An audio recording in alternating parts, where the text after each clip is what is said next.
संस्कारी बेटी। शालिनी की उम्र लगभग 28 साल की हो चुकी थी, लेकिन अभी तक उसकी शादी नहीं हुई थी। शालिनी के मम्मी पापा सरला और महेश जी ने कभी उसकी शादी के लिए कुछ ज्यादा कोशिश भी नहीं की। शाली मन ही मन चाहती थी कि दूसरी सहेलियों की तरह उसका भी घर बस जाए, लेकिन वो अपने मम्मी पापा से ये बात कहती भी तो कैसे कहती। माँ जानती है, मेरी सहेली है ना शीतल, उससे बेटी हुई है, बड़ी प्यारी बच्ची है उसकी। अरे ये तो बहुत अच्छी बात है। उसकी शादी भी तो 4 साल पहले हो गई थी ना। अब क्या करे बेटा, चाहते हैं तो हम भी यही है कि तुम्हारी शादी हो जाए, लेकिन कोई अच्छा लड़का मिलता ही नहीं। कोई बात नहीं मम्मी पापा, मैं जानती हूँ आप मेरे लिए बहुत अच्छा रिश्ता ढूंढना चाहते हैं, और अभी मेरी इतनी उम्र भी तो नहीं हुई है। अच्छा शालिनी बेटा, क्या है ना, मेरे पास नई साड़ी नहीं है और मुझे किटी पार्टी में जाना था, तो इस महीने तेरी तनख्वाह आ जाए तो एक नई साड़ी दिलवा देना बेटा। और बेटा मेरा मोबाइल भी थोड़ा पुराना हो गया है, 6 महीने से इसी को काम में ले रहा हूँ, एक नया मोबाइल ला देना बेटा। हाँ हाँ मम्मी पापा। और माँ, आप तनख्वाह की चिंता क्यों करती हैं? साड़ी तो मैं आपको कल ही दिलवा दूंगी। और रही बात आपकी मोबाइल की, तो मैं आज शाम को ही ऑफिस से लौटते वक्त ले आऊंगी। अरे भगवान सबको तुम्हारे जैसी बेटी दे, कितना ध्यान रखती है अपने मम्मी पापा का। पापा, आज आप दुकान नहीं जा रहे हैं क्या? वो क्या है ना बेटा, मेरे सर में जरा दर्द हो रहा है, इसलिए आज दुकान जाने का मन नहीं है। पापा दवाई ले लीजिए, और अगर हो सके तो चले जाइए। इस तरह दुकान बंद रहेगी तो ग्राहक आना बंद कर देंगे ना।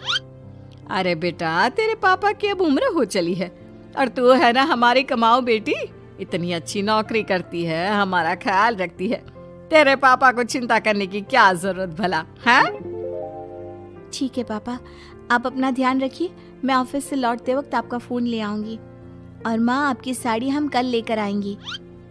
शालिनी के जाने के बाद क्या करे, शालिनी के लिए सच में कोई लड़का ढूंढकर उसकी शादी करवानी है क्या? अरे पागल हो गई हो क्या? वो शादी करके इस घर से चली गई तो हमारे खाने के लिए पैसे कहाँ से आएंगे? जानती हूँ वैसे भी आपको ना दुकान पर जाने में, काम करने में आलस आता है, अच्छे से पहचानती हूँ आपको। हाँ तो क्या हुआ, बेटी नौकरी करती है, जब बच्चे माँ बाप की कमाई पर मजाक कर सकते हैं, तो क्या माँ बाप बच्चों की कमाई पर थोड़े दिन चैन से जी नहीं सकते? अरे वो तो हम जी रहे हैं ना, देखा ना हमारी बेटी एक ही बार में हमें मोबाइल और साड़ी दिलाने के लिए कैसे फट से तैयार हो गई। एक दिन सरला की एक पड़ोसन अपने भतीजी का रिश्ता लेकर सरला के घर आती है। सरला बहन, ये मेरा भतीजा है प्रशांत, इसके लिए रिश्ता ढूंढ रही थी बहुत दिन से। अचानक से तुम्हारी बेटी का ख्याल आया, इतनी सुंदर और अच्छी नौकरी वाली लड़की है, मुझे तो बहुत पसंद है। अरे तुम्हारे पसंद करने से क्या होता है, मेरी बेटी को भी तो तुम्हारा भतीजा पसंद आना चाहिए ना। हाँ, ऐसे थोड़ी ना कि तुम्हें हमारी लड़की पसंद आ गई और हमने रिश्ता कर दिया। मेरा भतीजा बहुत बड़ी कंपनी में जॉब करता है।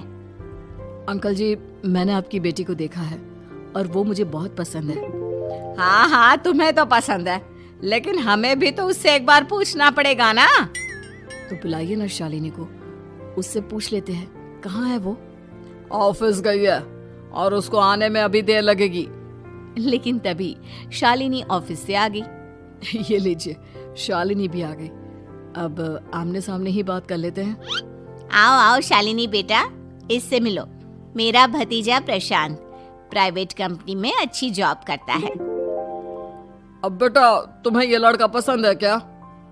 देखो बेटा, सोच समझ कर हाँ करना, तुम्हारे ऊपर कोई जबरदस्ती नहीं है। मम्मी पापा, प्रशांत की जॉब और उसकी बातें सुनकर मुझे तो काफी अच्छा लगा, मैं उससे शादी करने के लिए तैयार हूँ। ये लो, सारा मामला यहीं के यहीं निपट गया, लड़का और लड़की राजी हैं, तो अब हमें क्या। सरला की पड़ोसन और प्रशांत वहां से चले जाते हैं। अगले दिन, क्या हुआ मम्मी पापा, आप इतने उदास क्यों लग रहे हैं? वो क्या है ना बेटा, तुमने शादी के लिए हाँ कर दी उस लड़के के साथ। तो क्या हुआ माँ, उस लड़के में कोई खोट है क्या? आपको वो पसंद नहीं? अरे नहीं बेटा, जिसमें तुम्हारी खुशी उसमें हमारी खुशी। हमें भी लड़का पसंद है। तो फिर क्या बात है? अगर कुछ भी है तो आप मुझे बता सकते हैं। तुम्हारी माँ ये सोच सोच कर परेशान है कि तुम्हारे बाद हमारा क्या होगा। तुम हमारी इकलौती बेटी हो, हमारा बुढ़ापा कैसे कटेगा। अब बेटा, हम अपने बारे में सोचकर तुम्हें जिंदगी भर शादी करने से रोक तो नहीं सकते ना। जाओ, तुम अपनी जिंदगी में खुश रहो। हमारा क्या है, जैसे तैसे जी लेंगे। हाँ, बात तो सही है बेटा। कैसे भी करके मैं दुकान का काम कर लूंगा। तुम और प्रशांत शादी करके खुश रहो। अपने माँ बाप की बात सुनकर शालिनी काफी दुखी हो जाती है। उसे लगने लगता है कि वाकई में उसकी शादी हो जाने के बाद उसके माँ और बाप का ख्याल कौन रखेगा। और यही सोचकर वो एक दिन प्रशांत से मिलती है। देखो प्रशांत, तुम मुझे बहुत पसंद हो, लेकिन मैं चाहकर भी तुमसे शादी नहीं कर सकती। अरे क्या हुआ शालिनी? क्या तुम मेरी किसी बात से परेशान हो? नहीं प्रशांत, मैं अपने माँ बाप की इकलौती संतान हूँ। अगर मैं भी शादी करके घर से चली गई तो उनका ख्याल कौन रखेगा, उनका खर्चा कौन उठाएगा। तो क्या तुम सारी जिंदगी शादी नहीं करोगी? शायद नहीं प्रशांत, और अगर अपने माँ बाप के लिए ये भी करना पड़े तो इसमें गलत क्या है। प्रशांत ये सारी बात जाकर सरला की पड़ोसन यानी कि अपनी बुआ को बता देता है। ये सरला तो बड़ी चालाक निकली। प्रशांत, वो अपनी बेटी के साथ खेल खेल रही है। कैसा खेल? आप क्या कहना चाहती हैं?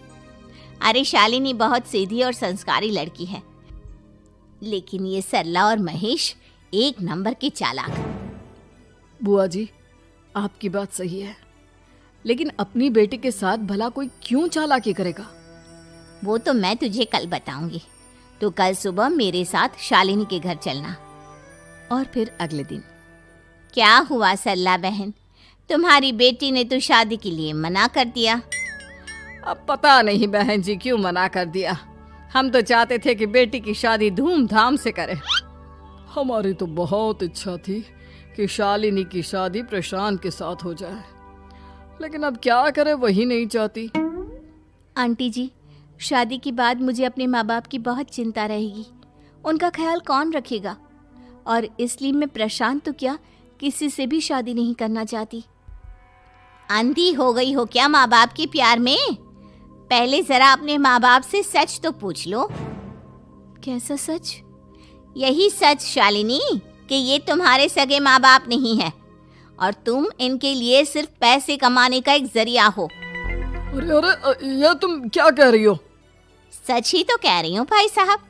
अब सीधे सीधे अपनी बेटी को अपनी सच्चाई बताओगे या फिर मैं कोई दूसरा तरीका निकालूं? हमें माफ कर दो शालिनी। वो क्या है ना, हमारी कोई औलाद नहीं थी और जब तुम छोटी थी तो हमने तुम्हें गोद ले लिया था। तो इस नाते तो मैं आपकी बेटी ही हुई ना। लेकिन तुम्हें गोद लेने का हमारा सिर्फ एक ही मकसद था कि बड़ी होकर तुम नौकरी करो और हमारे लिए पैसे कमाओ, क्योंकि तुम्हारे पापा को काम करने में बहुत आलस आता है। और ये सच है कि हम ही नहीं चाहते थे कि तुम्हारी कभी भी शादी हो। कोई बात नहीं मम्मी पापा, आपने मुझे गोद लिया, पाल पोस कर बड़ा किया। भले ही उसके पीछे आपका कोई भी इरादा सही, लेकिन मैं आपकी बेटी हूँ। शादी तो मैं प्रशांत के साथ कर लूंगी, लेकिन उसके बाद भी जिंदगी भर आप दोनों का ख्याल रखूंगी।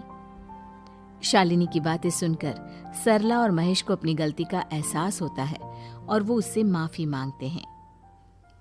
उम्मीद है कि आपको हमारी ये कहानी पसंद आई होगी।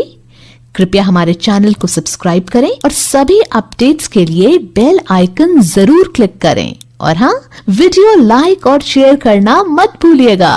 Bye bye.